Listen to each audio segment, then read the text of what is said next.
अम्ब त्वामनुसन्दधामि भगवद्गीते भगवद्वेषे। ओम नमो भगवते वासुदेवाय।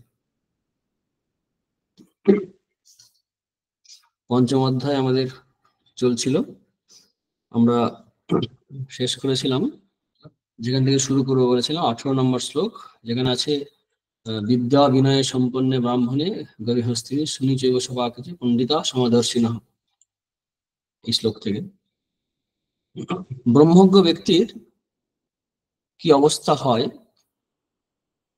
প্র্যাকটিক্যাল ফিল্ডে কি তার দৃষ্টিভঙ্গি হয়, এখানে এই শ্লোকটিতে খুব সুন্দরভাবে বর্ণনা আছে। তার আগে আমরা ব্রহ্মজ্ঞানের অবস্থা পেয়েছি যে, এবং ব্রহ্মজ্ঞান যদি না হয়, জ্ঞান যদি নাও হয়, তখন তার কি অবস্থা হয় এবং তার লাভ করার জন্য যোগ্যতা অর্জনের জন্য যে কর্মযোগের মধ্য দিয়ে যেতে হয়, সে কারণে ক্রমসমুচ্চয়ের কথা আমি আলোচনা করেছিলাম। অনুভূতির পরে যে অবস্থা হয়, এই শ্লোকে সুন্দরভাবে আলোচনা হয়েছে। বিদ্যা বিনয় সম্পন্নে ব্রাহ্মণে গবি হস্তিনী শুনি চৈব সপাকেচ পণ্ডিতা সমদর্শিনী। এই যে বিভিন্ন রকমের জাতিভেদ আমরা বলি, সেই জাতিভেদ নিয়ে এখানে প্রসঙ্গ আছে। এবং শুধু জাতি নয়, জীবজন্তুর সঙ্গেও কম্পেয়ার করে বলা হয়েছে যে এই সমদর্শনটা শুধু মানুষে নয়, পশু পাখি সবকে মিলিয়েই এই ব্রহ্মজ্ঞের সমদৃষ্টি হবে। সেই এই শ্লোকে সুন্দরভাবে সেই বর্ণনাটা আছে। তার মধ্যে আগের দিনে বলছিলাম যে ব্রাহ্মণের কিরকম ব্রাহ্মণ, এখানে ব্রাহ্মণ নিয়ে পরেও আলোচনা করবেন ভগবান। তো বলছেন যে এখানে ব্রাহ্মণের এই গুণগুলি থাকা যেন খুব জরুরি, যে বিদ্যা থাকবে, মূর্খ হবে না, বিদ্যা। তারপর কি বিদ্যা আছে মানে অনেক সময় উদ্ধত ভাব আসতে পারে, না, ঔদ্ধত্য চলবে না। সেটা কি? বিনয়ে সম্পন্ন। অর্থাৎ অনেকগুলো গুণের মধ্যে দুটি ইম্পর্টেন্ট গুণ, খুব গুরুত্বপূর্ণ গুণ ব্রাহ্মণের এখানে বলা আছে, যে বিদ্যা বিনয় সম্পন্নে ব্রাহ্মণে। তার সঙ্গে এবার কম্পারিজনটা কোথায় হচ্ছে? গবি অর্থাৎ গরু, হস্তিনী হাতি, শুনি মানে কুকুর, সপাক চণ্ডাল। চণ্ডাল মানুষ, মনুষ্য প্রজাতি, ব্রাহ্মণও তাই। আবার এই গরু ভক্তি ভরে আমরা দেখি, তার সঙ্গে কুকুরকে আমরা অশুদ্ধ মনে করি। আজকাল তো কুকুর পালন করা ফ্যাশন হয়ে গেছে, কিন্তু ট্র্যাডিশনালি যদি দেখি আমরা হিন্দু ধর্ম বা সংস্কৃতির দিকে, কুকুর কিন্তু বাড়িতে আদরে যত্নে রাখার জিনিস নয়। মানে নিম্ন শ্রেণীর জীব, তার মর্যাদা ওখানে পাওয়ার কথা ছিল না। হাতিকে খুব মঙ্গলকারী বলা হয়, মঙ্গলের প্রতীক। তো এই যে বিভিন্ন রকমের যে বৈচিত্র্য, এই বৈচিত্র্যের মধ্যে পণ্ডিত, অর্থাৎ পণ্ডিত বলতে এখানে ব্রহ্মজ্ঞানীকে বলা হচ্ছে, বা যিনি সমদর্শী, যিনি জ্ঞান লাভ করেছেন, আত্মজ্ঞান লাভ হয়েছে যার, তিনি তিনি গৃহস্থ হতে পারেন, সন্ন্যাসী হতে পারেন, কিন্তু এই অবস্থা যার লাভ হয়েছে তিনি এই দৃষ্টিতে দেখবেন। তাহলে কি সব ভেদ মিটিয়ে যাচ্ছে? অনেক সময় অনেকে প্রশ্ন করে যে এই শ্লোকটি মানে ধর্মের বিরুদ্ধে। ধর্মশাস্ত্র কি বলছে? গৌতমের ধর্মসূত্রে আছে যে যার যা মর্যাদা তাকে তাই মর্যাদা দিতে হবে, এরকম করা চলবে না যে যার যিনি ব্রাহ্মণ তাকে সম্মান দেবে একরকম, চণ্ডালকে একরকম সম্মান দেবে। তার নির্দিষ্ট মর্যাদা দিতে হবে, কুকুরের মর্যাদা কুকুরকে দিতে হবে, যার যা মর্যাদা দিতে হবে। সেই এই সম এবং অসম বিষম এই নিয়ে বলা হয়েছে যে অসমকে যদি শ্রদ্ধা দেওয়া হয়, সমানের মর্যাদা দেওয়া হয়, তাহলে পাপ হয় ইত্যাদি ইত্যাদি। তো এই প্রসঙ্গে বলা হয় যে না, এটা হচ্ছে জ্ঞান হওয়ার আগের অবস্থায় এই ভেদাভেদ মানতে হয়, এই ভেদাভেদ মানার প্রয়োজন আছে। এমনকি কোনো কোনো মতে এরকম বলা হয় যে না, জ্ঞান হওয়ার পরেও মানতে হবে ভেদাভেদ, লোক শিক্ষার জন্য মানতে হবে। তোমার দৃষ্টিভঙ্গিতে আমাদের এটা থাকতে পারে যে আমি দৃষ্টিতে আমি জানবো যে ভেদ ভেদ আছে, মানে অভেদ, কিন্তু আচরণে ভেদ থাকবে। আচরণে যদি ভেদ না থাকে, তাহলে সোসাইটিতে ক্যাওস তৈরি হবে, মানে সব যা তা হয়ে যাবে। তা কিন্তু হবে না। এরকম ঘটনা আমরা আগে অনেকবার আলোচনা করেছি, যে একজন ওই যুক্তি দিয়ে তার চরিত্রের দুর্বলতার জন্য বিভিন্ন আচরণ করে বেড়াচ্ছে, তখন বলেছে যে সবই মায়া, সবই ব্রহ্ম ইত্যাদি। কিন্তু যদি সবই ব্রহ্ম বোধ হয়, সবই মায়া বোধ হয়, সে কিন্তু ধর্মের বাইরে গিয়ে কিছু করবে না, ধর্মের মধ্য দিয়েই করবে। সেই কারণে প্র্যাকটিক্যাল ফিল্ডে অদ্বৈত অনুভূতি হলেও প্র্যাকটিক্যাল ফিল্ডে কিন্তু বৃদ্ধ, শিশু, নারী, পুরুষ এই ভেদাভেদ রাখতে হবে। এই কারণেই সম্ভবত সংগ্রামের যে একটি শ্লোক আছে, বিখ্যাত শ্লোক, এটা আমরা ব্রহ্মচারী অবস্থায় শুনেছিলাম অনেকবার বলতেন, এটা মনে যাবে যে ভাবাদ্বৈতং সদা ক্রিয়াত ক্রিয়াদ্বৈতং নকরহিচিত অদ্বৈতং ত্রিষু লোকেষু নাদ্বৈতং গুরুনাশম। মানে ভাবাদ্বৈত সবসময় থাকবে, কিন্তু কার্যক্ষেত্রে ক্রিয়ায় অদ্বৈত আমরা কখনোই প্র্যাকটিস করবো না। এখানে ভেদ রাখতে হবে, গুরুদের সম্মান দিতে হবে, গুরুকে যেমন সম্মান দিতে হবে তেমনি শিষ্যের তার মর্যাদা দিতে হবে। আচরণের ক্ষেত্রে নারী পুরুষের যে ভেদ আছে সেই ভেদ রক্ষা করতে হবে, এই ভেদগুলো রাখতে হবে, কিন্তু আচরণে, ব্যবহারে এবং সুবিধা দেওয়ার ক্ষেত্রে আমাদের মধ্যে যেন এই পক্ষপাতিত্ব তৈরি হয়ে না যায়। দৃষ্টিভঙ্গিতে ব্রহ্মজ্ঞানীতে দেখবে সব এরকম, কিন্তু তবু তার মধ্যে এই ব্যবহারিক এই ভেদটা থাকবে। তা নাহলে এই কারণে বলছেন যে অদ্বৈতং ত্রিষু লোকেষু, সমস্ত জগতে অদ্বৈত, কিন্তু না অদ্বৈতং গুরুনাশ, কিন্তু গুরুকে অভেদ বুদ্ধি করবে না। একটা ঘটনা মনে পড়ছে, শ্রী শ্রী মায়ের কথায় আছে। তো একজন লিখছেন যে মায়ের কাছে রাত্রে খাবার পর পান আনতে গিয়ে মায়ের কাছে শুনছেন যে মা বলছেন যে নরেন বলছিল যে মা আমার আজকাল সব উড়ে যাচ্ছে, সব দেখছি উড়ে যায়। তখন মা হাসতে হাসতে বললেন, দেখে দেখো আমাকে কিন্তু উড়িয়ে দিও না। নরেন বললে যে মা তোমাকে উড়িয়ে দিলে আমি থাকি কোথায়? যে জ্ঞানে গুরুপাদপদ্য উড়িয়ে দেয় সে তো অজ্ঞান, গুরুপাদপদ্য উড়িয়ে দিলে জ্ঞান দাঁড়ায় কোথায়? এইটা বললেন নরেন্দ্রনাথ স্বামী বিবেকানন্দ, যে না সব উড়ে গেলেও গুরুপাদপদ্ম কিন্তু আছে, গুরুপাদপদ্মে ভক্তি বিশ্বাস এগুলো থাকবে। বেদান্ত, গুরু, শাস্ত্র এগুলোকে বলা হয় যে জ্ঞান লাভের আগে এবং জ্ঞান লাভের পরেও তাদের প্রতি ভক্তি শ্রদ্ধা রাখতে হবে। কৃতজ্ঞত্ব নিবৃত্ত একটা শ্লোক আছে। তো কিন্তু তারপরে কিন্তু আমার মা বলছেন সঙ্গে সঙ্গে যে জ্ঞান হলে ঈশ্বর টিশ্বর সব উড়ে যায়। তারপরে সেদিনই বলছেন, যিনি শুনেছেন এই কথাটা তিনি লিখছেন যে জ্ঞান হলে, এটা বলে এবার মা বলছেন যে জ্ঞান হলে ঈশ্বর টিশ্বর সব উড়ে যায়। মা শেষে দেখে মা আমার জগৎ জুড়ে সব এক হয়ে দাঁড়ায়। এই তো সোজা কথাটা। অর্থাৎ এই যে আমাদের যে ভেদ বুদ্ধি, এই ভেদ বুদ্ধি তো সংসারের জনক। ভালো মন্দ, নিচ উঁচু, এই যে ভেদ, এই ভেদের জন্যই তো আমরা এই সৃষ্টি মানে তো বৈচিত্র্য, মানে ভেদ সৃষ্টি। আমরা যদি সাংখ্য দর্শনের দিকে তাকাই, সেখানে দেখবো যে সাম্য অবস্থার ডিস্টার্ব হলেই সৃষ্টি শুরু হচ্ছে, সাম্য নষ্ট হয়ে জগতের সৃষ্টি হচ্ছে। আর জগতের টার্গেটই হচ্ছে ওই হৃত সাম্যের পুনরুদ্ধার করা। ওই সবসময় একটা স্ট্রাগল চলছে, মানে সাম্য দিকে যেতে যাচ্ছে আর সবসময় বৈষম্য হয়ে যাচ্ছে। এই লড়াই সবসময় চলছে, এটাই জগৎ। তো সাম্য যদি পরিপূর্ণ সাম্য এসে যায় জগৎ, তখন জগৎ থাকবে না। অর্থাৎ বৈচিত্র্য যদি চলে যায় তখন আর জগৎ থাকবে না। জগতের মধ্যে এই বৈচিত্র্য নিয়েই কিন্তু জগৎ চলবে। কিন্তু জ্ঞানের ক্ষেত্রে কি হবে, এইখানে একটু ছাড় দেওয়া আছে, যেটা গৌতম সূত্রে যেটা বলা আছে যে এদেরকে মানতে হবে, ব্রাহ্মণকে ব্রাহ্মণের সম্মান দেবে, চন্ডালকে চন্ডালের মর্যাদা দেবা, যা যা সমান অসমান মর্যাদা দেবে।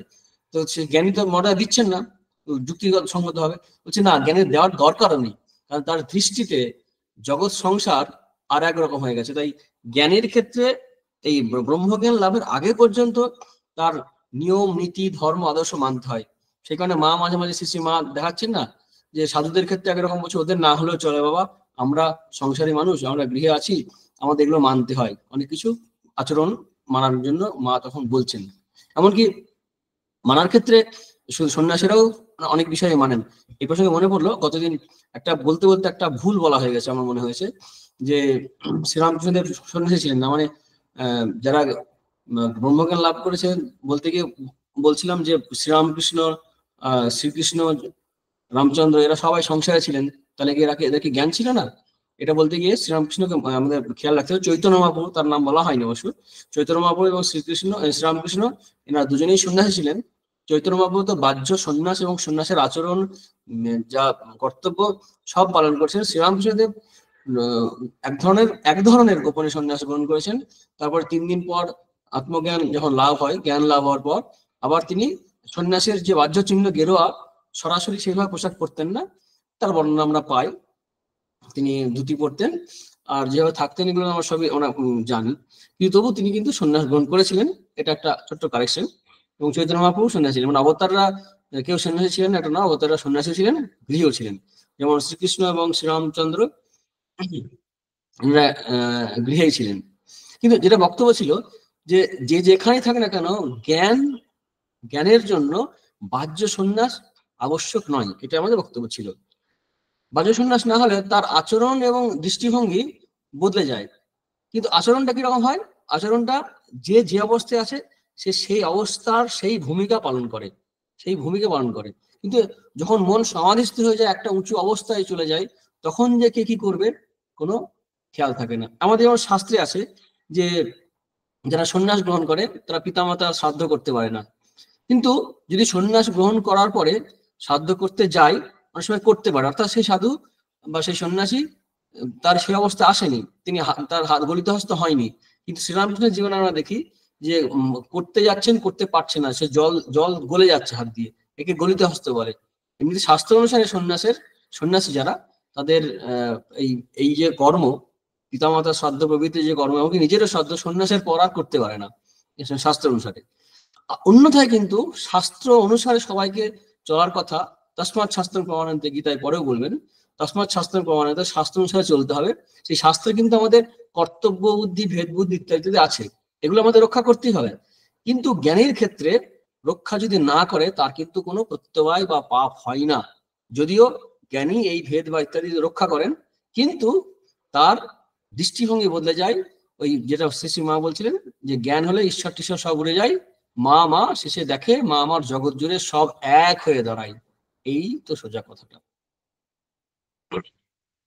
এই সঙ্গে আমাদের খেয়াল রাখতে হবে, এই শ্লোকটিকে আমাদের মাথায় রাখলে তখন পরিষ্কার হয়ে যাবে যে বিদ্যা বিনয় সম্পন্ন ব্রাহ্মণে গভীর হস্তিনী শুনিছে ও সভাকে পণ্ডিতা সমদর্শী, সমদর্শী তিনি হবেন। এরপর যে শ্লোকটি আছে, এই শ্লোকটি খুব ইম্পর্টেন্ট শ্লোক। এই অনেক সময় বলা হয় না যে মরণের পরে জ্ঞান লাভ হবে, মরণের পরে বৈকুণ্ঠ লাভ হবে, মরণের পরে যে লাভ হবে।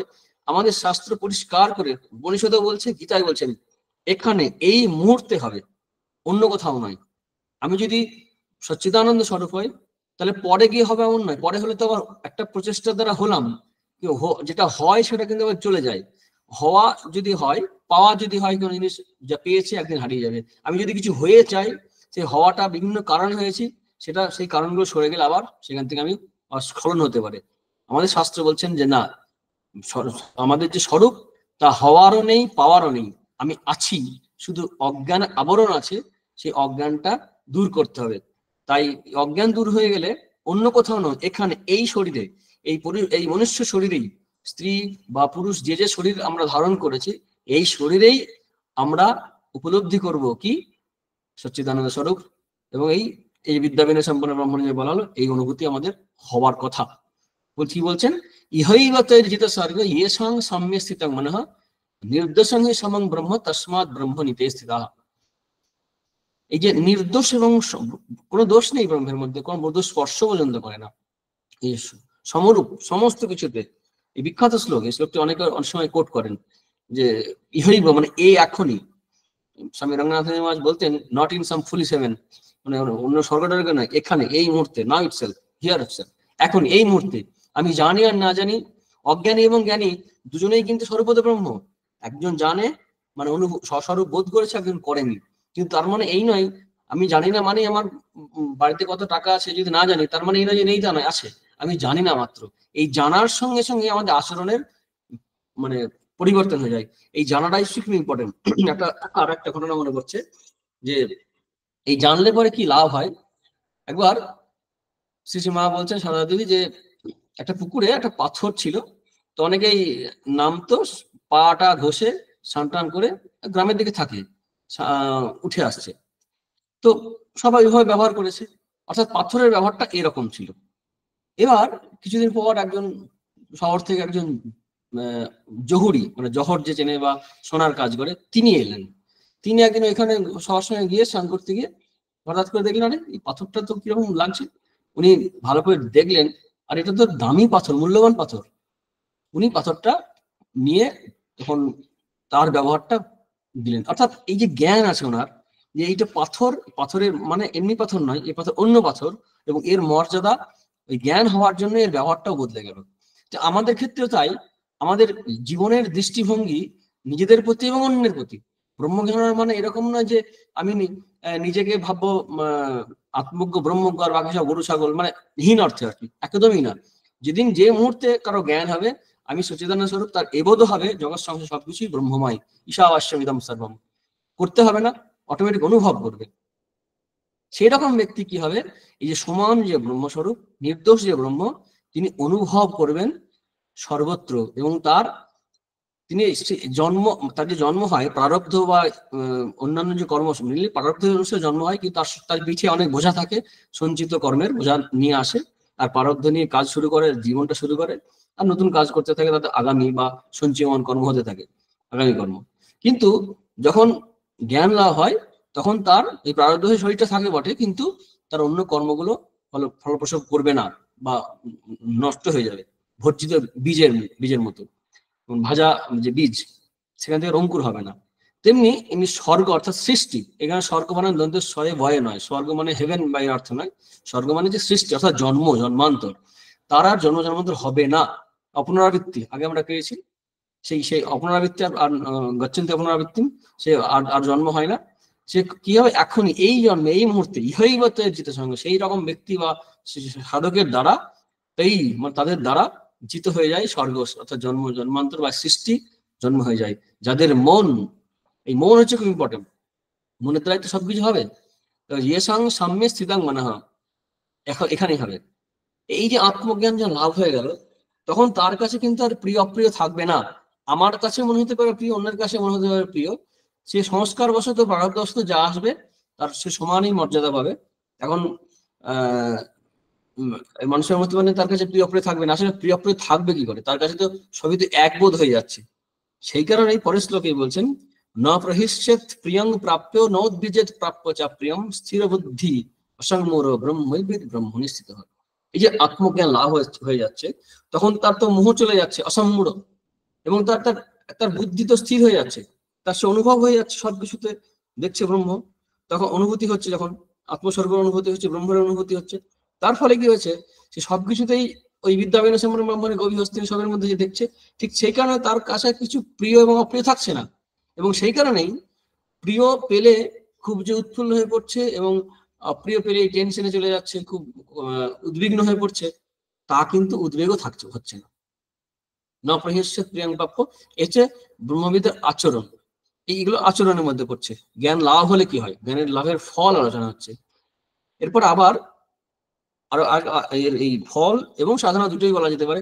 আগেও আমরা বলেছি যে আচরণটা স্বাভাবিক অবস্থা সিদ্ধের, সাধকের তাই সাধনা। পরের শ্লোকে আছে, খুব ইম্পর্টেন্ট শ্লোক, এই প্রত্যেকটা শ্লোক এখানে ইম্পর্টেন্ট। বাহ্যস্পর্শে আসক্ত আত্মা বিন্দেত আত্মনি সুখম সব্রহ্মৈব যুক্ত আত্মা সুখম অক্ষয়ম শ্রুতে। অর্থাৎ বাহ্য স্পর্শ, এই চক্ষু প্রভৃতি ইন্দ্রিয়ের দ্বারা, এই যে বাহ্য স্পর্শের সময় বাহ্য বিষয়, যে বিষয় আমরা চক্ষু প্রভৃতি ইন্দ্রিয় দ্বারা অনুভব করি, সেই বিষয়ের প্রতি তার কোনো মাত্র অ্যাটাচমেন্ট নেই।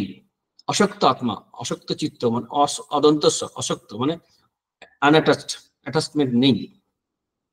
তাহলে প্রশ্ন হতে পারে, সুখ কোথা থেকে পাবেন? হয়তো কোথা থেকে সুখ পাবেন না, যে না সুখ পাবেন, কোথায় সুখ পাবেন? তুমি বাইরে যার জন্য আমরা ছুটছি সুখের জন্য, তার চেয়ে বেশি সুখ কোথায় আছে? নিজের মধ্যে আছে। বিন্দাতি মানে পাই, কি পাই? আত্মনি যে সুখ, সেই সুখ পাই। ইয়াত সুখম আত্মনি বিন্দাতি, সেই সুখটা সে পাচ্ছে। তো বাইরের সে সুখ খুঁজছে না, বাইরের সে সুখ খুঁজছে না, সেফটি সিকিউরিটি খুঁজছে না, সব নিজের মধ্যে খুঁজছে, আত্মার মধ্যে খুঁজছে, এবং দ্বৈতবাদের দিক থেকে বলতে গেলে ভগবানের মধ্যে খুঁজছে, ব্রহ্মের মধ্যে খুঁজছে। তাহলে তার এই বাহ্য জগতের থেকে আর অ্যাটাচমেন্ট দরকার নেই। তিনি হচ্ছেন কে? সে হচ্ছে ব্রহ্ম যোগযুক্ত আত্মা। অনুভূতি যখন হয়, ব্রহ্ম জ্ঞান যখন হয়, তখন বলে 21 দিন পর শরীর চলে যায়, আসলে তখন থাকার প্রয়োজনে হয় না। যাক, সেই বিষয়ে আলোচনা আমরা আগে করেছি। সব ব্রহ্ম যোগ যুক্ত আত্মা, সে তিনি হচ্ছে ব্রহ্মের সঙ্গে যুক্ত আছেন, অর্থাৎ ব্রহ্মের সঙ্গে যুক্ত হওয়ার ব্যাপার নেই, স্বস্বরূপ উপলব্ধি করছেন। তিনি কিরকম সুখ অনুভব করেন?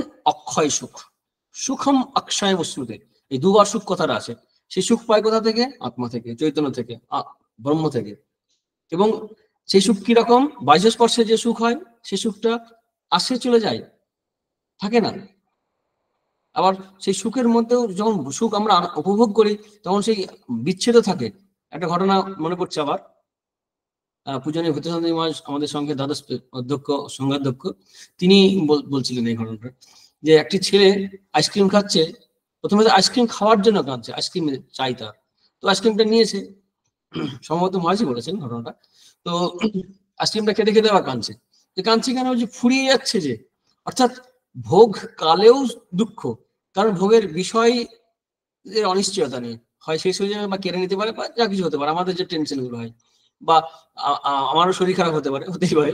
তো এখানে যে ছেলেটির অনুভূতি হচ্ছে কি, যে শেষ হয়ে যাচ্ছে যে, অর্থাৎ এই সুখ হচ্ছে, বাইরের যত সুখ আছে ইন্দ্রিয়ের দ্বারা যা সুখ আমরা ভোগ করি, সব সুখই কিন্তু ক্ষয় প্রাপ্ত হয়।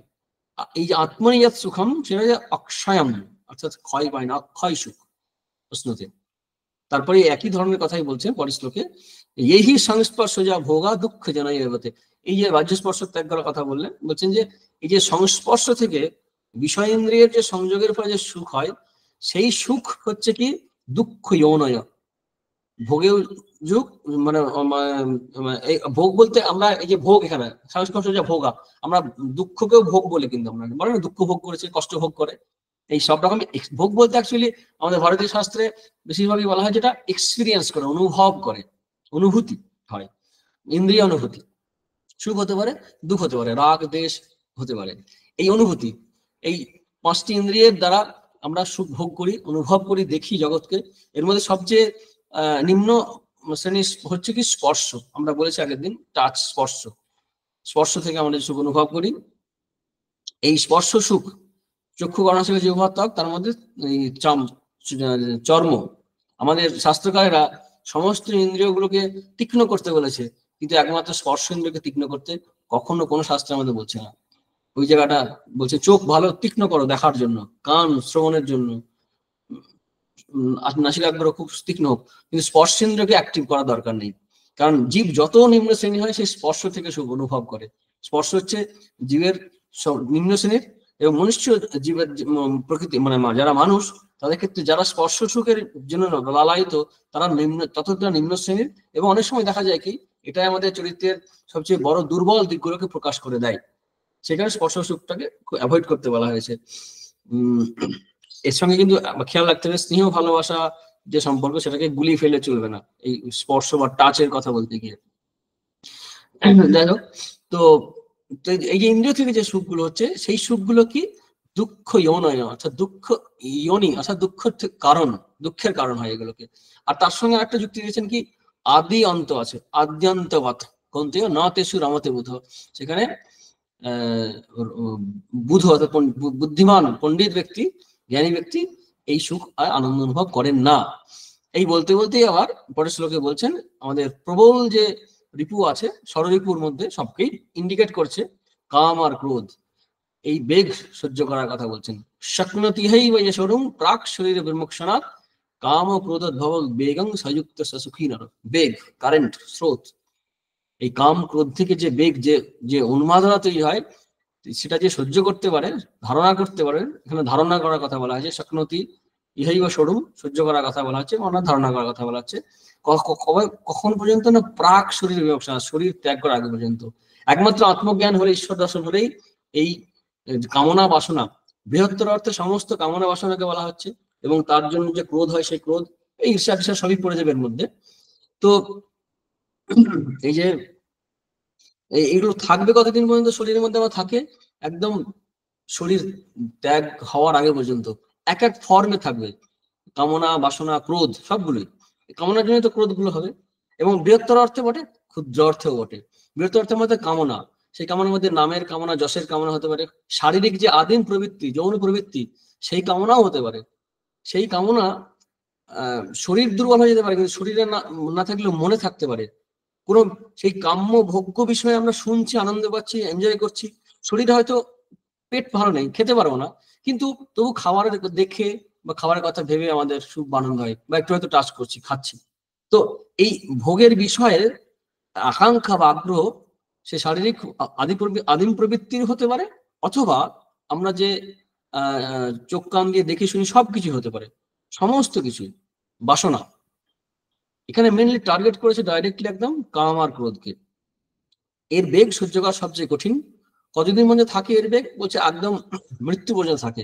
একমাত্র জ্ঞানের ক্ষেত্রে, জ্ঞান হলে বা আত্মজ্ঞান হলে বা ভগবান লাভ হলে একমাত্র হয় না। সেই কারণে এই বেগ যে সহ্য করে ব্যালেন্স করে জীবনটাকে যাপন করতে পারে, তিনি কিন্তু সুখী নর। এর আগে বলছেন কি জন্তব, সমস্ত মানুষকে একই লেভেলে একই স্তরে জীব জন্তুর মধ্যে একই সঙ্গে ফেলে দিয়েছে, যে অজ্ঞানের আবৃতং জ্ঞান তেন মুহ্যন্তি জন্তব। এই অজ্ঞানের দ্বারা জ্ঞান আবৃত হয়ে যায়, আর তার দ্বারা কি হয় জন্তব মোহগ্রস্ত হয়ে যায়। মুহ্যন্তি জন্তব আমরা পেয়েছি 15 নম্বর শ্লোকে এই অধ্যায়ে। এখানে কিন্তু এই পশু থেকে মানুষ হওয়ার কথা বলছেন। একটা সুন্দর কথা আছে স্বামী বিবেকানন্দের, যে ধর্ম কি করে, যে পশু মানবকে নরমানব দেব মানে মানুষ মানে পশুকে মানুষ করে, আর মানুষকে দেবতা করে। দেবতা মানে ভগবত স্বরূপ করে। দেবতা মানে ওইরকম নয়, ওই যে ইন্দ্র বরুণ মিত্র সে দেবতা নয়। অর্থাৎ আধ্যাত্মিকতা বা ধর্ম কি করে, যে একটা মানুষের উন্নতি ঘটায়। তো এই জন্তবা থেকে নারাহা হবে সুখী নারা, যে এই বেগ সহ্য করতে পারে। এই বেগ মানে যতক্ষণ পর্যন্ত আত্মজ্ঞান লাভ না হয়, ব্রহ্মজ্ঞান লাভ না হয়, অনুভূতির আগে পর্যন্ত। তৃতীয় অধ্যায় আমরা দেখেছি যে এই কাম এসে ক্রোধ এসে বলতে কি লাস্টে বলেন কি, যে সংস্তব্ধ আত্মানাত্মানম, অর্থাৎ কারণ এর উপস্থিতি, এই যে কামনা বা কামের অধিষ্ঠান হচ্ছে কি, ইন্দ্রিয় মন বুদ্ধির অধিষ্ঠান উচ্চতে, আর সহজ নয় এটা। সেই কারণে এই বিষয়ে সতর্কতা এবং সাবধানতার অবলম্বন করা প্রয়োজন।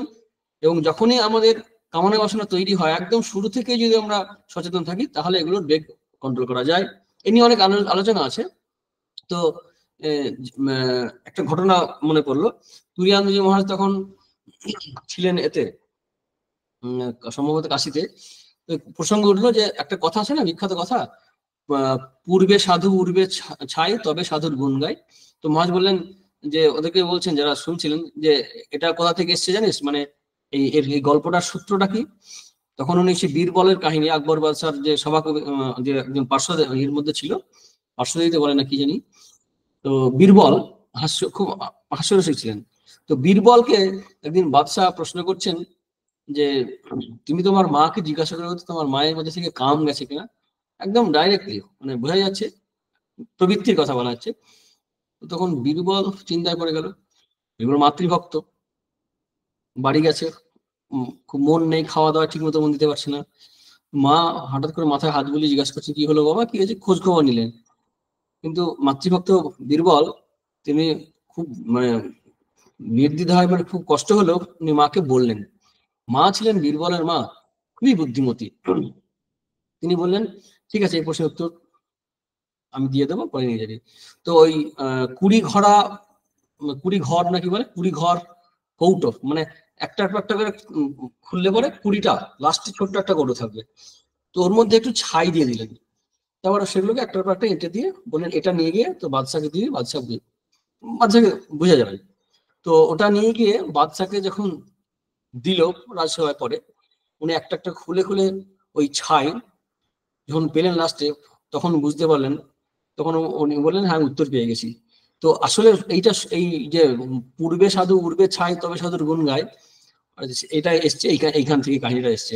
যে বীরবলের মায়ের যে কাহিনী আছে, যে পূর্বে নারী উর্বে ছাই তবে নারীর গুণ গায়।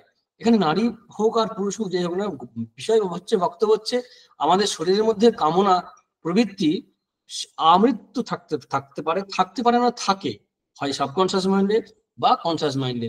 সেখানে এই বিষয়ে সাবধানতা আমাদের আমৃত্যুই প্রয়োজন আছে। সেখানে বলা হচ্ছে, ওই পূর্বে সাধু উর্বে ছাই তবে সাধুর গুণ গায়। অর্থাৎ সাধুত্বের চরম সীমা তখনই প্রমাণ হবে শরীর যাওয়ার পর, মানে পোস্ট প্রাইজ দেয় না, মানে মরণোত্তর যে পুরস্কার দেয় সেরকম দেওয়া উচিত। সেই কারণে এই শেষ কথা বলা যায় না শেষ পর্যন্ত। একদম লুডো খেলায় যেমন আছে না, 98-এ গিয়ে দেখা যাবে সাপের মুখে, আবার বড় সাপের মুখে পড়ে যাচ্ছে।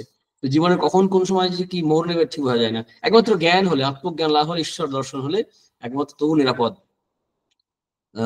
আদারওয়াইজ কিন্তু খুব ডিফিকাল্ট। সেখানে বলা হচ্ছে যে এই বেগ যে ধারণ করতে পারে, এই সহ্য করতে পারে, সেই সুখে থাকতে পারে। আর যে এই বুকে এই যে বেগ কাম করে আত্মসমর্পণ করে দেয়, আমাদের কি হয়, আমরা তো বাসনার দ্বারা চলি, আমরা তো ডিসিশন নিতে পারি না। আমি যখন ডিসিশন নেব, আমি স্বেচ্ছায় যখন কোনো একটা জিনিস গ্রহণ করব, তখন ঠিক আছে। কিন্তু সাধারণত আমরা তা করি না, আমাদেরকে কামনা বাসনায় আমাদের চলাই, আমরা কামনা বাসনাকে চালাতে পারি না। এই যোগী যুক্ত সযুক্ত তিনি যা কিছু গ্রহণ করেন, ভোগ করেন, সবই কিন্তু কন্ট্রোল তার মধ্যে থাকে। তারপর আত্মজ্ঞানের তো বলাই হলো, শক্নতি ইহৈব স্বরূপ ইহৈব, এই শরীরেই প্রাক শরীরে বিমোক্ষণাৎ। তাহলে এই কাম ক্রোধের বেগ ধারণা করলেই বা সহ্য করলেই কি জ্ঞান হয়ে যাবে, ঈশ্বর দর্শন হয়ে যাবে? একদম না।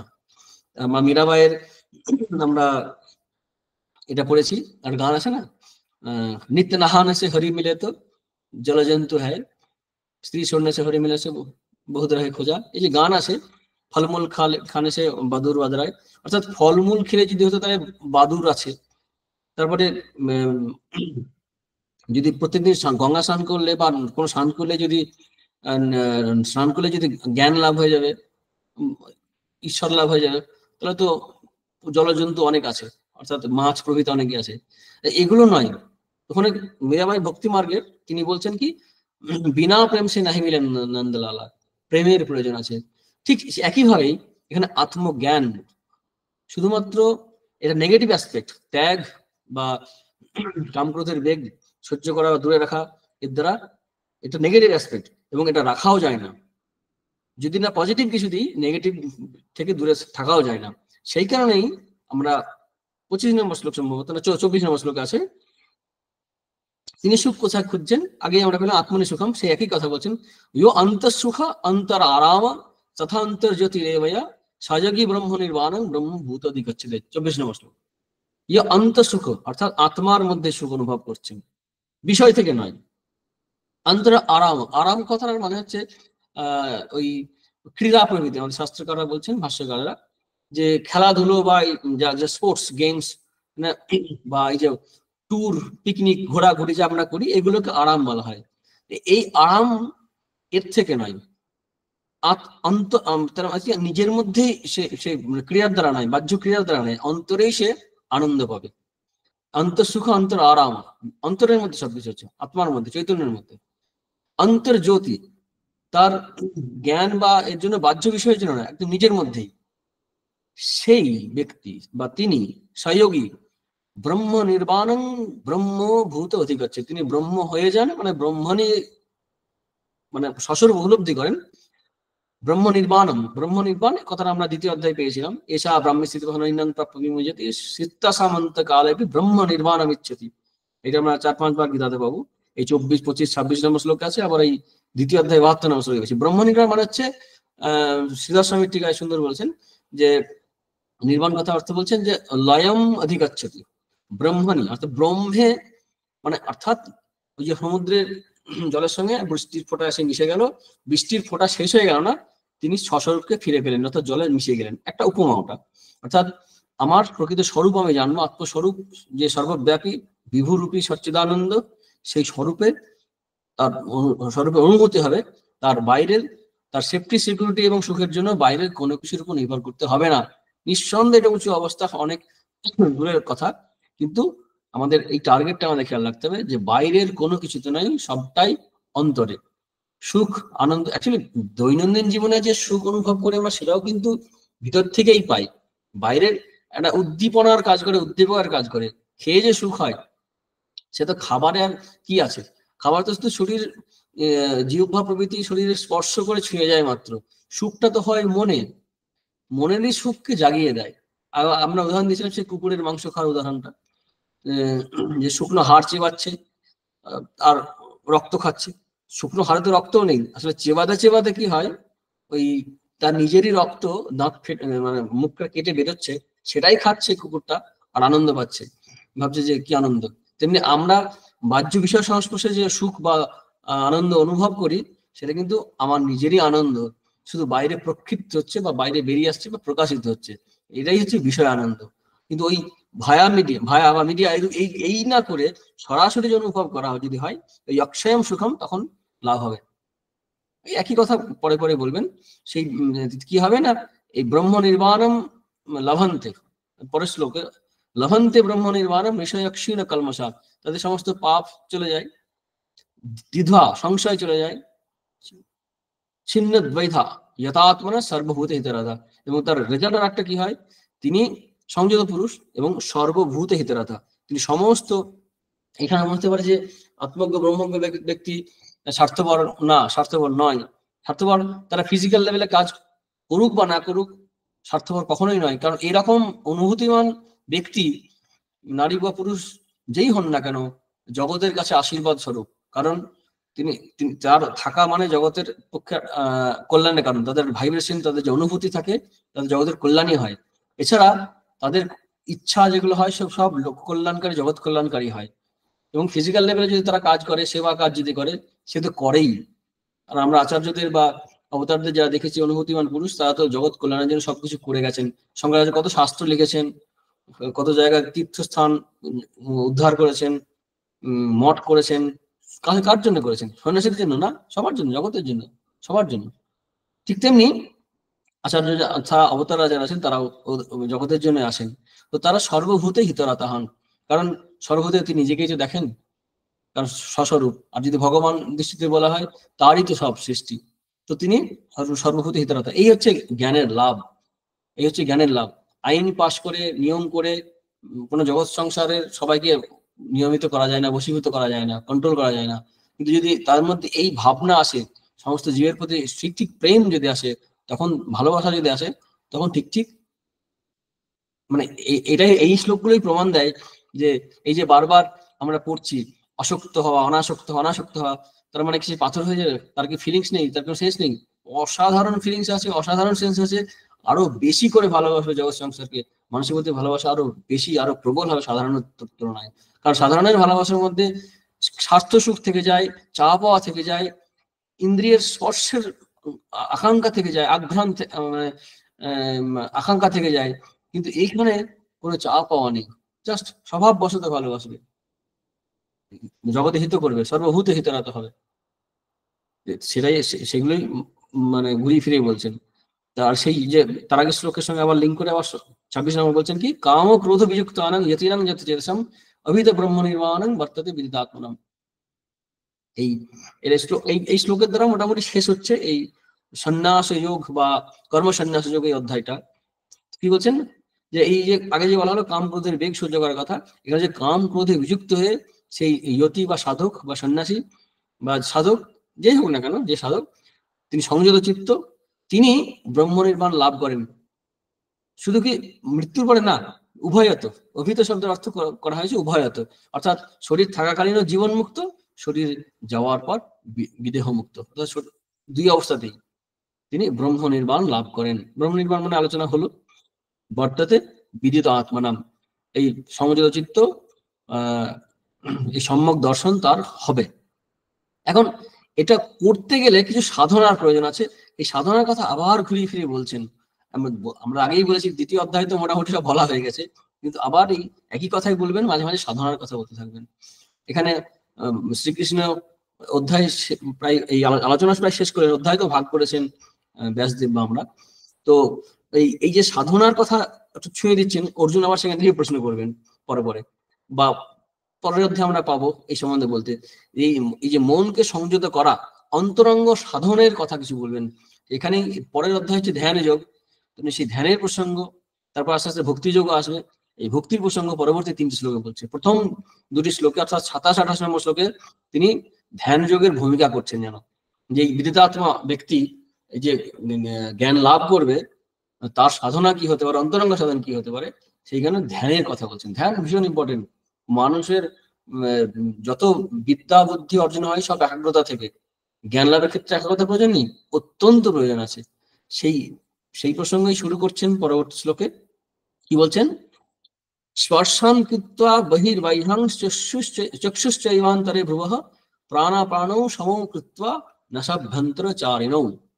মানে প্রাণ, এটা একদম পরিষ্কার, মানে মানে 3টে জিনিস আমরা পরিষ্কার পেয়ে যাচ্ছে এখানে, যে ওই প্রত্যাহার, ধারণা, হ্যাঁ প্রত্যাহার, ধারণা আর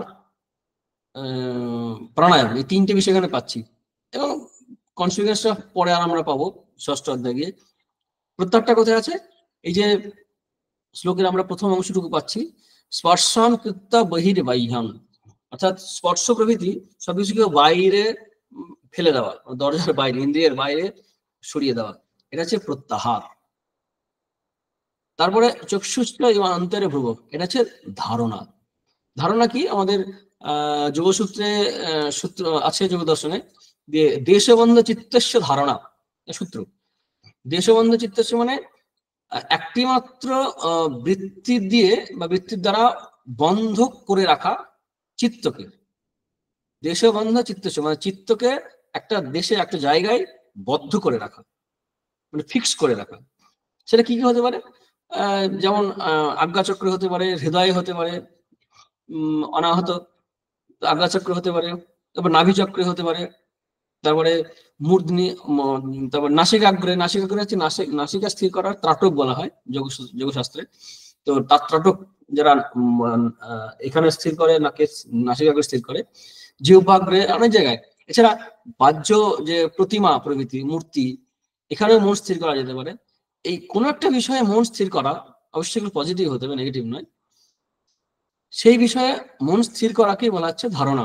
সাধারণভাবে আলোচনা করছি, যেহেতু যোগ দর্শন আমাদের আলোচ্য বিষয় নয়। দেশবন্ধ চিত্তস্য ধারণা, অর্থাৎ আমরা এই এই যে শ্লোকটায় পেলাম যে চক্ষুশ্চ অন্তর্ভুব, অর্থাৎ দুই চোখের মাঝখানে যে ভ্রু আছে, ভ্রু মধ্যে মনকে স্থির করা, মানে ধারণা। অর্থাৎ প্রত্যাহার পরে ধারণা, ক্রমটা ঠিকঠাক নেই, কিন্তু মোটামুটি একটা ছুঁয়ে দিচ্ছেন। আর সমাধি কি? যে আসন, সরি, প্রাণায়াম কি? আসনের পরেই আছে, সেই কারণেই একটা সূত্র আছে, তস্মিন সতি শ্বাস প্রশ্বাসয়োর গতি বিচ্ছেদ প্রাণায়াম। তস্মিন সতি মানে হচ্ছে আসন জয় হয়ে গেলে, মানে আসন, ওই স্থির এবং সুখম আসন আছে না, যে স্থির এবং সুখ যেখানে থাকলে আরামে থাকা যায় অনেকক্ষণ ধরে, কোনো কষ্ট হয় না, সুখম, স্থির, স্থির সুখ, এই কথাগুলো আছে। সেটা হচ্ছে আসন, যে পশ্চারে বসে থাকলে পরে স্বাভাবিক থাকা যায়, স্থির এবং স্থির, অনেকক্ষণ স্থির থাকা যায় এবং কোনো কষ্ট হয় না, সুখম। এই আসন জয় হয়ে যাওয়ার পরেই, তার আগে ইয়ামা নিয়ম আছে, ইয়ামা নিয়ম আসনে প্রাণায়াম আছে। তো ইয়ামা নিয়ম খুবই গুরুত্বপূর্ণ, ওটা নাহলে হবেই না। তো তারপরে আসন, আসনের পরে প্রাণায়াম, তারপরে প্রাণায়ামের কথা বলছেন, সেটাই শ্রীকৃষ্ণ এখানে তুলে এনেছেন, এই শ্বাস প্রশ্বাসের গতিরোধের কথা, অর্থাৎ প্রাণায়ামের কথা, যেটা যোগসূত্রে আছে। তস্মিন সতি, অর্থাৎ সেটা হয়ে গেলে, অর্থাৎ আসনে জয় হয়ে গেলে, শ্বাস প্রশ্বাসের গতি বিচ্ছেদ প্রাণায়াম। শ্বাস প্রশ্বাসের গতি বিচ্ছেদ, গতি বিচ্ছেদ মানে কি? আমাদের নিঃশ্বাস বা প্রশ্বাস যে হয়, তার গতিটা বদ্ধ করে রাখা, মানে প্রাণবায়ু বেরিয়ে যায়, অপানবায়ু গ্রহণ করি, এই দুটিকে বদ্ধ করে রাখা। এর দুরকম, এর অনেক রকম ভাগ আছে, মেনলি দুটি আলোচনা করা হয়। যে শ্বাস প্রশ্বাসকে যদি আমরা একদম বাইরে রেখে দিয়ে স্তব্ধ করে রাখি বাইরে, ওটা বাহ্য প্রাণায়াম। অন্তঃপ্রাণায়াম হচ্ছে শ্বাসকে ভিতরে গ্রহণ করে যদি অন্তর একদম রেখে দিই, তো সেটাকে বলা হয় প্রাণায়াম, ভিতরের প্রাণায়াম। এর মধ্যে আবার নাসিকাগ্রে অনেক সময় বাম নাকে শ্বাস গ্রহণ করে ডান নাকে ছাড়া হয়, এরকম এক ধরনের প্রাণায়াম আছে। রেচক, পূরক, মাঝখানে যখন ধরে রাখা হয় সেটাকে বলা হয় কুম্ভক, বাইরে হয়তো ধরে রাখছে অথবা অন্তরে স্থির করে রাখছে। তো রেচক, পূরক, কুম্ভক, এই তিনটেকে মিলিয়ে বলা হয় একটি প্রাণায়াম। এছাড়া সরল প্রাণায়াম আছে, মানে কোন রকমের বায়ু ধরে রাখা হয় না, এটা আমরা সাধারণভাবে প্র্যাকটিস করতে পারি মন স্থির করার জন্য। সেটা কি? দুই নাক দিয়েই সমান্তরে শ্বাস টানলাম, সমান্তরে ছাড়লাম, এটা যদি কিছুক্ষণ ধরে করা যায় 10-12 বার, মনটা স্থির হয়ে আসে। অথবা যদি শুধুমাত্র কুম্ভকটা বাদ দিয়ে এক নাকে নিঃশ্বাস নিয়ে আরেক নাকে মানে গ্রহণ করলাম, আর এক নাকে বায়ুটা ছাড়লাম, এটা করলেও অনেক সময় মন স্থির হয়। তবে এগুলো করতে গেলে সাবধানে করতে হয়, এটা গুরুমুখী বিদ্যা বলা হয় এগুলোকে, বেশি করতে নেই সাধারণভাবে। কারণ এটা করতে গেলে খাওয়া দাওয়া, আচরণ, ব্যবহার, অনেক কিছু সংযত হওয়ার প্রয়োজন আছে। তো এই মানে এটা আমরা বিস্তৃত যোগসূত্রে বা যোগদর্শনে পাই, কিন্তু শ্রীকৃষ্ণ এই বেদান্তের সহায়ক বা আত্মজ্ঞানের বা ভক্তির সহায়ক হিসেবে আমরা ধ্যানের যে খুব প্রয়োজন আছে, খুব গুরুত্বপূর্ণ একটা জিনিস, সেটা উনি পরের অধ্যায়ে আলোচনা করবেন, তারই ভূমিকা এই অধ্যায়ে করে দিলেন। তার মধ্যে আমরা সরাসরি তিনখানা, মানে অষ্টাঙ্গ যোগের তিনখানা পেয়ে যাচ্ছি। প্রত্যাহার, স্পর্শান্বিতা বহির্বাহ্যাং, চক্ষুশ্চৈবান্তরে ভো, এটা এখানে পেলাম ধারণা, দেশবন্ধ চিত্তস্য ধারণা। তারপরে এই প্রাণাপানের গতি বিচ্ছেদ, প্রাণাপানও সমৌ কৃত্বা নাসাভ্যন্তর চালিনো, এই নাকের মধ্যে দিয়ে যে প্রাণাপানের গতি চলছে, এটাকে সমান করে দেওয়া, অর্থাৎ বন্ধ করে দেওয়া। এরপরে যেটা বলছেন সেটা সরাসরি না হলেও আমাদের মানসিক জগতের আচরণের কথা এবং দেহের ইন্দ্রিয় সংযমের কথা বলা হচ্ছে, যেটা আমরা ইয়ম যে আছে, অহিংসা সত্য আস্তে রমসে যা অপরিগ্রহ, ঠিক সেরকম ওগুলো তো প্র্যাকটিসের কথা আমরা পাই যোগ সূত্রে। এখানে বলছেন যতেন্দ্রিয় মনোবুদ্ধির মুনির মোক্ষ পরায়ণ। মোক্ষ পরায়ণ, পরায়ণ শব্দ অর্থ আমরা আলোচনা করেছি। পরমায়ণ, একমাত্র গতি, মুক্তিকেই যারা মুখ্য বা মুক্তিকেই যারা জীবনের লক্ষ্য করেছেন, সেই রকম মননশীল ব্যক্তি অর্থাৎ মুনি, তারা কি করেন, ইন্দ্রিয়, মন এবং বুদ্ধি অর্থাৎ শরীর পুরোটাকেই সংযত করে। অর্থাৎ এর মধ্যে আমরা আসন এবং ইয়ম নিয়ম তিনটেই পেয়ে যাচ্ছি। কারণ ইন্দ্রিয় সংযম করতে গেলে তো স্থির হয়ে বসা ইত্যাদির প্রয়োজন হবে। শুধু তাই নয়, অন্তর্জগতে আরেকটু এগিয়ে এসে বলেন তাদের মধ্যে অন্য ইচ্ছা নেই, ভয় নেই, ক্রোধ নেই। এগুলোকেও ত্যাগ না করলে যোগী হওয়া যাবে না। আর এগুলো করলে পরে তিনি সদা মুক্ত বসা, এই ইন্ডিকেট করছেন যে সে ব্যক্তি মানে মুক্তির পথে এগোতে পারেন, মুক্ত হয়ে যেতে পারেন। তাহলে এখানে ধ্যানের বিষয় কি হবে? এটা সগুণ ধ্যানের ক্ষেত্রে বলছেন যে ঈশ্বরের ধ্যান করবেন। প্রথমে তো আত্মজ্ঞান লাভ করতে সবার যোগ্যতা থাকে না, স্বস্বরূপে বোধ করতে পারে না। তাই জানার বিষয় কি হবে, যে ভগবানকে জানবে। ভগবানকে জানলে তার মাধ্যমে আমাকে জানবে, নিজেকে জানবে, তখন জ্ঞান হবে, জ্ঞানে মুক্তি লাভ হবে। অর্থাৎ প্রথম দুটি শ্লোকে আমরা ধ্যানের পেলাম, লাস্ট শ্লোক 29 নম্বর শ্লোক, সেখানে পেলাম ভক্তির দিক একরকম বলতে গেলে। তো সেই মন স্থির করে কাকে জানবে, যে ভক্তারং যজ্ঞতপসাং সর্বলোক মহেশ্বরম সুহৃদং সর্বভূতানাং যত্তমাং শান্তি ইচ্ছতি। এই যে আমি ঈশ্বর, শ্রীকৃষ্ণ বলছেন যে সচ্চিদানন্দ স্বরূপ ভগবান যে অবতার গ্রহণ করেছি আমি, সে আমাকে সমস্ত যজ্ঞ এবং তপস্যা যে ভোক্তা। এখানে প্রশ্ন হতে পারে, আমরা তো আগে আমরা পড়েছি যে না যাতে কশ্চিৎ পাপং না চাইব সুকৃতং বিভু, কারো কর্মফল গ্রহণ করেন না, পাপ গ্রহণ করেন না। ঠিকই, কারণ স্বরূপের দিক থেকে ঈশ্বরের যে স্বরূপ, জীবেরও তাই একই স্বরূপ। সে হাতি এবং ইঁদুরের গল্প আমাদের মনে আছে। ইঁদুর চিনি দিয়ে তৈরি, আবার হাতি চিনি দিয়ে তৈরি। স্বরূপের দিক থেকে দুটি এক, কিন্তু ব্যবহারে বা প্রয়োগের ক্ষেত্রে কি দেখছি, হাতি বিশাল বড়, ইঁদুর ছোট সাইজের। অথবা গণেশ এবং ইঁদুর, সোনার গণেশ, সোনার ইঁদুর, সোনা হিসাবে সব এক, কিন্তু তাদের গণেশ হিসাবে তার পূজা একরকম হবে, ইঁদুরের পূজার মন্ত্র পূজা আলাদা হবে, মুশিক আর গণেশ। কিন্তু বস্তুগত কি, সোনা সোনা, স্বর্ণ। ঠিক তেমনি স্বরূপের দিক থেকে পাপ চৈতন্যের স্পর্শই করছে না, তা জীবেরও তো একদম সাবধানে এটা গ্রহণ করতে হবে। জীবের যে স্বরূপ, সেখানে কিন্তু উপনিষদ আছে, বৃহদারণ্যক উপনিষদ, অনন্যাগত পাপেন অনন্যাগত পুণ্যেন, পাপ এবং পুণ্য কোনোটাই স্পর্শ করছে না জীবকে, কোনোটাই স্পর্শ করছে না। এই জন্মান্তর গ্রহণ করছে, সেটা কিন্তু দেহ মন প্রাণ বুদ্ধির সূক্ষ্ম শরীর যে আছে, দেহ মন প্রাণ বুদ্ধির যার দ্বারা প্রকাশিত হয়, মাধ্যমে যেটা প্রকাশিত হয়, সূক্ষ্ম শরীর অহং অভিমানযুক্ত যে চৈতন্যাভাস, তারই জন্ম মৃত্যু হচ্ছে, জীবের হচ্ছে। কিন্তু জীবের যে স্বরূপ, তার কিন্তু কোনো রকমের জন্ম মৃত্যু হয় না। আমরা আগের অধ্যায়ে পড়েছি, আমরা অনেক দ্বিতীয় অধ্যায়ে এগুলো পড়ে নিয়েছি, এগুলো আর রিপিট করছি না। সেখানে দেখেছি কি, যে সেখানে পাপ পুণ্য কিছুই স্পর্শ করে না। সেই দিক থেকে এই না দেখতে কশ্চিৎ পাপং ঠিকই আছে, করা যায় না। কিন্তু আবার যদি অন্যভাবে দেখি, জীব হিসাবে দেখি, ঈশ্বর হিসাবে যে দেখি, আমাদের যে পাপ হয়, পুণ্য হয়, আমাদের যে কষ্ট হয়, দুঃখ যন্ত্রণা হয়, সেই শুনবার সেই শোনার লোক আছে। কোথায় জানাবো আমার দুঃখের কথা, যন্ত্রণার কথা? তার জন্য ভগবান আছেন, তিনি সত্যিকারের আছেন। যেমন স্বরূপ উপলব্ধি হবে, তখন যেমন জানবো আমরা এক, কিন্তু উপলব্ধির আগে পর্যন্ত আমরা ওই যে জীবের স্বরূপ কৃষ্ণের নিত্য দাস, এটা একদিক থেকে ঠিকই, কিন্তু নিত্য শব্দ নিয়েই দ্বৈতবাদ এবং অদ্বৈতবাদীদের মধ্যে ভেদাভেদ হবে। যে নিত্য দাস নয়, স্বরূপ উপলব্ধি হলে পরে কেকার দাস, একাকার বুদ্ধি হয়। হনুমানের যে অনুভূতি হয়েছিল, রামচন্দ্র প্রশ্ন করেছিলেন, সবাই নানান রকমের মতের লোক ছিলেন, তো তখন আমাকে রামচন্দ্র প্রশ্ন করলেন হনুমানকে, আমাকে কি দৃষ্টিতে দেখো?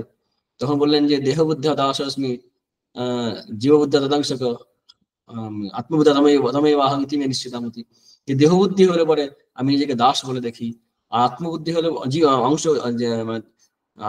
মানে তদাংশক মানে তো আপনার অংশবোধ করি, জীব বুদ্ধি হলে পরে অংশী। আর যখন আত্মজ্ঞান হয়, তখন তুমি আমি এক হয়ে যাই। তো এই তুমি আমি এক যখন হয়ে যায় তখন তো পাপ পুণ্য গ্রহণ গ্রহণের ব্যাপার নেই, কিন্তু আগে পর্যন্ত তিনি আমার প্রভু, তিনি আমার সুখ দুঃখ, তিনি সব শুনছেন, তিনি কৃপা করেন, আমার বিপদে পাশে দাঁড়ান, আমাকে পথ দেখিয়ে নিয়ে যান। একেবারেই সত্যি কথা। ভক্ত আরং যজ্ঞতা সঙ্গ সর্বলোক মহেশ্বরম, সমস্ত লোকে ঈশ্বর তিনি, মহা ঈশ্বর। সুহৃদং, উপকার ছাড়াই উপকার করেন যিনি, প্রত্যুপকার আশা করেন না, সমস্ত জীবের মধ্যে তিনি আছেন। সর্বভূতানাং, তাকে জেনে দত্তমাং শান্তি হচ্ছে, তাকে জেনে আমরা জ্ঞান শান্তি লাভ করতে পারি। এবং এই ভগবান চাইলে মুক্তি দিতে পারে। এবং এমনকি অদ্বৈত বাসনাও কিন্তু ভগবানের কৃপাতেই হয়, আছে অবধূত গীতায় সম্ভবত, যে ঈশ্বরানুগ্রহাদ এবং অদ্বৈত বাসনা। এই যে আমাদের শাস্ত্র পাঠ শোনা আলোচনা করার যে আগ্রহ তৈরি হয়, এটাও কিন্তু ভগবানের কৃপা ছাড়া সম্ভব নয়। ঈশ্বর অনুগ্রহাদ এবং অদ্বৈত বাসনা, ঈশ্বর অনুগ্রহাদ এবং এই গীতা ক্লাস করার বাসনা বা আলোচনা করার বাসনা, ভগবানের বিশেষ কৃপা না থাকলে পরে এগুলো হয় না। সেই কারণে এই পার্থক্যটা থাকছে না যে তিনি বলছেন একবার যে আমি পাপ পুণ্য কারো কিছু গ্রহণ করি না, জীব নিজের কর্মফল ভোগ করে সহাবস্তু পরিবর্ততে, আবার তিনি বলছেন আমি সমস্ত কিছু গ্রহণ করি, যজ্ঞের ফল তপস্যার ফল। এই কি করে সম্ভব? বলছেন না, সম্ভব। এইখানেই সগুণ ঈশ্বর, ঈশ্বর রূপে, সগুণ ঈশ্বর রূপে, অথবা যদি অবতার হিসেবে আসেন তখনও সে অবতারের রূপে। সাধারণত সগুণ ঈশ্বরকে এখানে গীতায় বলা হচ্ছে, এবং এখানে দুইটাই বলা হচ্ছে। তো পাপ তিনি গ্রহণ করেন, আবার করেনও। তিনি কৃপা পরবশায়ী বলে তোমরা আমার সমস্ত পাপ দান করো, আমি তোমাদের মুক্ত করে দেবো। তখনই বলেন, শ্রীকৃষ্ণ যেমন বলেছিলেন ঠিক তেমনি শ্রীরামকৃষ্ণ সম্বন্ধে আমরা জানি, পাপ গ্রহণ করলেন। মহাপ্রভুর জীবনের কাহিনী আছে, এরও দুঃখ যন্ত্রণা গ্রহণ করছেন, নিশ্চয় করেন এক দৃষ্টিতে, বা এক দৃষ্টিতে কিছুই গ্রহণ করেন না। দুটি সত্য, দুই ভাবে সত্য। অনেকক্ষণ হলো মনে হয়। হ্যাঁ, আমাদের এই পঞ্চদশ পঞ্চম অধ্যায় এই শেষ শ্লোক ছিল এটা, এখানে আলোচনা শেষ হলো। আমরা প্রথম প্রশ্ন হয়েছিল যে কি করে আমি কি করব, মানে সন্ন্যাস এবং মানে কর্মসন্ন্যাস অথবা যোগ, আমরা দুটোর মধ্যে কোনটা করবো আমাকে বলো। কারণ কনফিউশন বলতে এখন আর সেই তৃতীয় অধ্যায়ের সেই জায়গায় নেই, অনেকটা পরিষ্কার হয়ে গেছে। কিন্তু এর মধ্যে যেটা শ্রেষ্ঠ আমার করা উচিত সেটা আমাকে বলো। তাই তো কর্মসন্ন্যাসাৎ কর্মযোগ বিশেষত, শ্রীকৃষ্ণ বলেন কর্মযোগ প্র্যাকটিস করো। এখানে ক্রমসমুচ্চয় কথা আছে, অর্থাৎ কর্মের দ্বারা চিত্তশুদ্ধি হলে পরে তখন জ্ঞান লাভ হবে। এখানে ক্রমসমুচ্চয় বলা হচ্ছে। শুধু তাই নয়, আরেক সেন্সে বলা হয় এটাকে সন্ন্যাস এবং গৃহস্থ আশ্রম। তো বলছেন যে সবসময় যে বাহ্য সন্ন্যাস প্রয়োজন আছে এমন নয়, যে যেখানে থাক না কেন সন্ন্যাসী গেয়সা নিত্য সন্ন্যাসী ইয়নাদেশ আকাঙ্ক্ষী, তিনি নিত্য সন্ন্যাসী, যে আকাঙ্ক্ষা করে না, দেশ নেই, রাগ দেশ নেই, সে সহজেই বন্ধন থেকে মুক্ত হয়ে যাবে। এসে আলোচনা আমরা করেছি। তাই শ্রীকৃষ্ণ বলছেন যে যে কোনো একটা পথ ওই সম্যক আলোচনা, সম্যক অনুষ্ঠান করতে হবে। এই অম্বল চেখে বেড়ালে হবে না। এখানে চেষ্টা করলাম, কদিন পর ছেড়ে দিলাম, আবার একটা ধরলাম, আবার ছেড়ে দিলাম। এই ছুটে ছুটে পালানো নয়, কোন একটা বিষয়ে সম্পূর্ণ মনোনিবেশ করা। এই চঞ্চল না হয়ে একটা একটা পথ, একটা মতকে আঁকড়ে ধরে থাকা, যে এর দ্বারাই আমার হবে, সেই কথা আমরা এই অধ্যায়ে পেয়েছি। আর আলটিমেটলি আমরা সব এক জায়গায় পৌঁছাবো। শ্রীরামচন্দ্র বলেছেন যত মত তত পথ, সব এক জায়গায় পৌঁছাবে।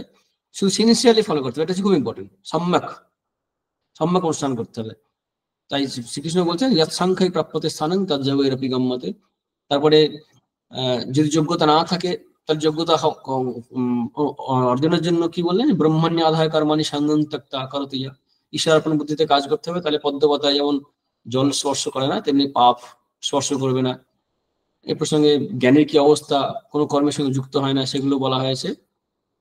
এবং এই শরীরে বাস করেই সে সুখে থাকতে পারে, সবগুলো আলোচনা করে ধীরে ধীরে জ্ঞানীর যে লক্ষণগুলো আমরা পড়েছি অধ্যায়ী, তারপর লক্ষণগুলো জানার পরে বিদ্যা বিনয় সম্পূর্ণ, আজকের ক্লাসে আলোচনা হলো যে বিদ্যা বিনয় সম্পূর্ণ ব্রাহ্মণের মধ্যে সমকিছু সমদর্শী হবে, তার প্রিয় অপ্রিয় থাকবে না, আস্তে ব্রহ্ম নির্বাণ লাভ হবে।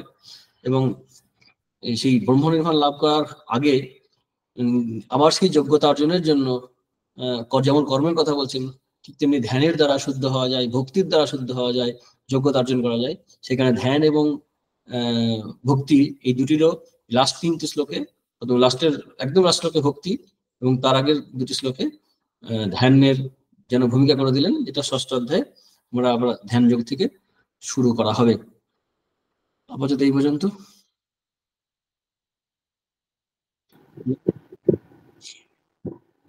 এতক্ষণ আমরা মহারাজের অপূর্ব গীতা ক্লাসে আলোচনা শুনলাম।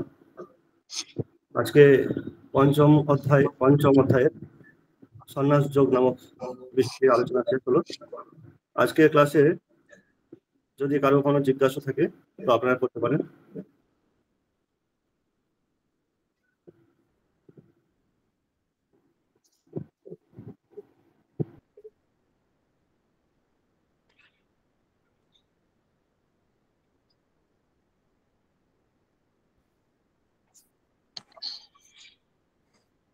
প্রণাম মহারাজ। হুম। আচ্ছা, আমি শেষে যেটা আজকে পড়ানো হলো, যে আমরা দেখলাম যে ঈশ্বরের মানে শেষ পর্যন্ত আমাদের ওনাকেই শরণাগত হতে বলা হচ্ছে, বা তাহলে কি ভক্তিটাই শেষ কথা? মানে উনি শ্রীকৃষ্ণ কি বলতে চাইছেন যে সব গিয়ে শেষে ভক্তিতেই মিশছে? আমরা কি তাহলে ভক্তির মার্গটাই ইয়ে করবো, মানে অনুসরণ করব? ভক্তি শেষ কথা বলছে না, মানে মুক্তিতেই তো শেষ হয়ে যায় বলতে ভক্তি থাকে। কিন্তু শ্রীকৃষ্ণ এখানে তো গীতা শেষ করছেন না, উনি উপায় বললেন। মানে আমাকে জানার উপায়, আমাকে জানলে সাধারণভাবে কি হয়, আমরা দ্বাদশ অধ্যায়ে আমরা পাবো, আমরা যেহেতু গীতা পড়া আছে বলে বলতে পারছি দ্বাদশ অধ্যায় এটা আছে, অষ্টাদশ অধ্যায় এটা আছে। তো দ্বাদশ অধ্যায় আছে যে যাদের দেহাত্ম বুদ্ধি প্রবল হলে কি হয়, এই আত্মস্বরূপের উপলব্ধি, জ্ঞানের উপলব্ধি, শ্রীরামকৃষ্ণের কথা আছে যে আমি ব্রহ্ম সচ্চিদানন্দ, দেহ নই মন নই, অথচ খিদে পেলে আমরা পাগল হয়ে যাচ্ছি, হাতে কাটা উফ করে উঠছি।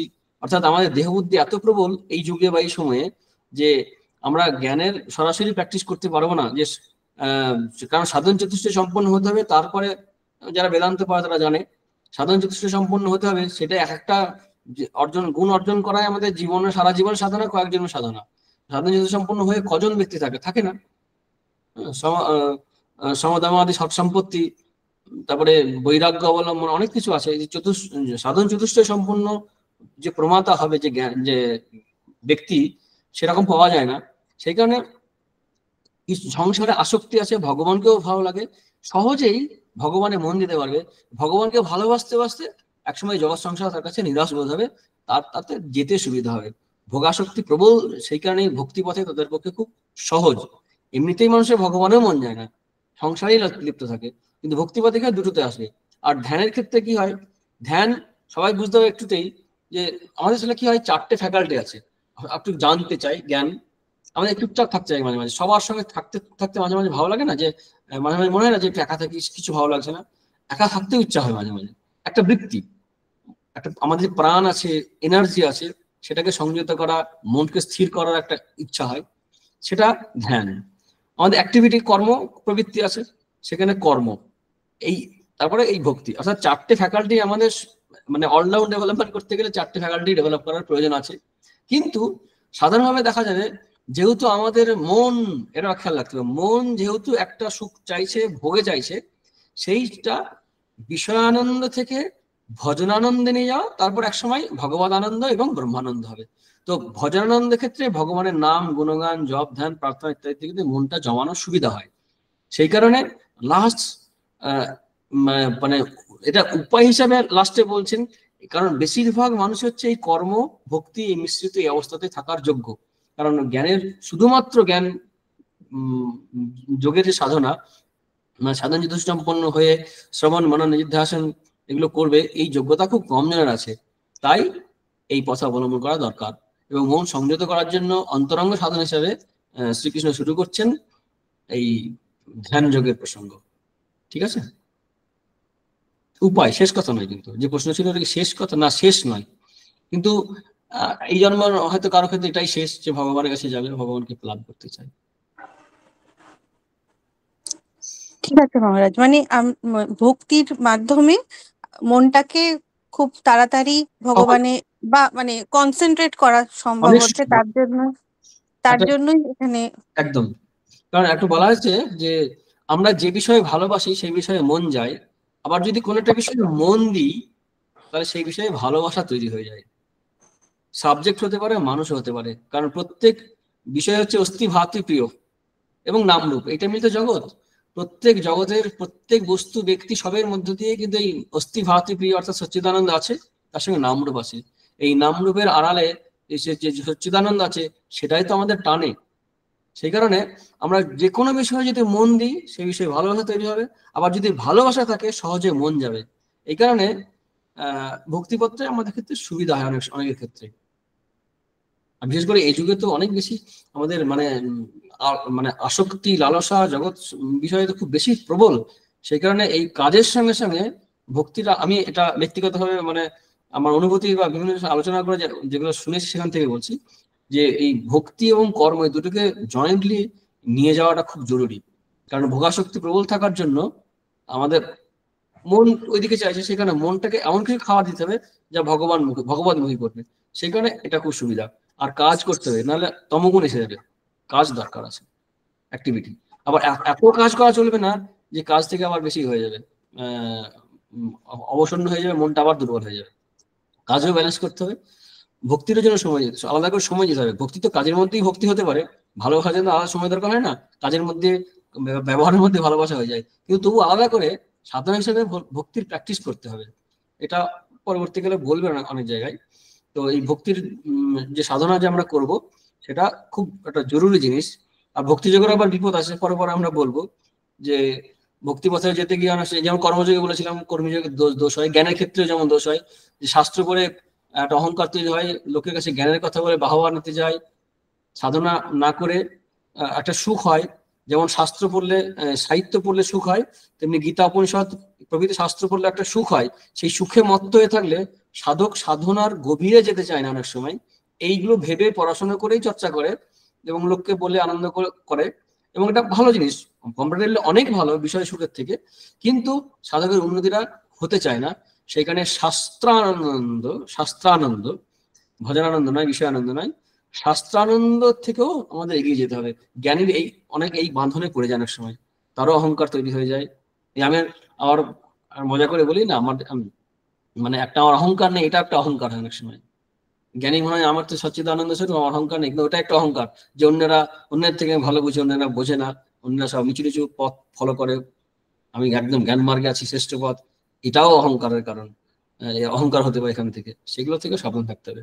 সেদিক থেকে ভক্তির ক্ষেত্রে অনেকটা শেখ, কিন্তু ভক্তিরও কিছু সাবধানতা প্রয়োজন আছে, সেটা আমরা পরে আলোচনা করবো। ভক্তিপদ যখন ঢুকবো আমরা, আশা করি। ঠিক আছে মহারাজ, প্রণাম।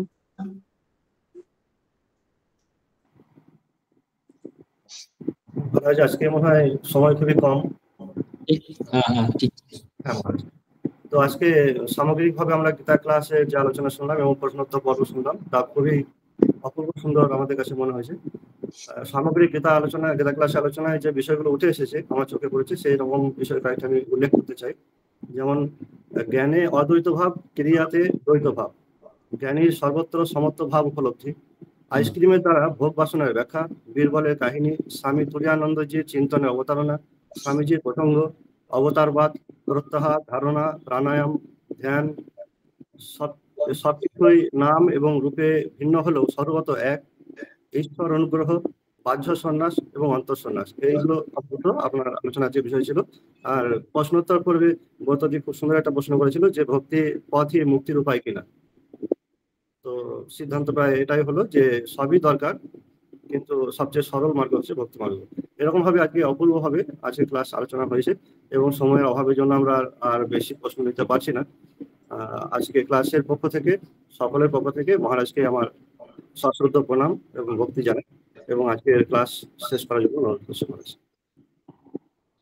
ওম শান্তি শান্তি শান্তি। হরি ওম তৎসৎ। শ্রীকৃষ্ণার্পণমস্তু।